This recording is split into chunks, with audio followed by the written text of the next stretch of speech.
think the research aspect of my undergrad experience has been probably the most meaningful thing to me. I've worked with the Department of Political Science and History, and we've worked on the polling project. The thinking behind that was that we should have a university in Texas kind of get a feel for how Texans were going to be voting in this year's upcoming election. So we wanted to kind of apply a lot of the methodology that we learn in our classes and allow the students to get a feel for actual field political science research.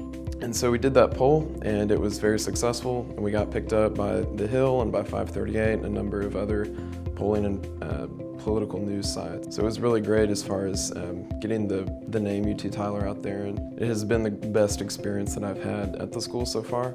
And those relationships really have meant a lot to me, and they've provided me with recommendations going forward into my internship. So I have an internship at the Heritage Foundation lined up in the spring, so I'll be doing some think tank research, and then I hope to do that for another couple of years or so, and then go on to law school.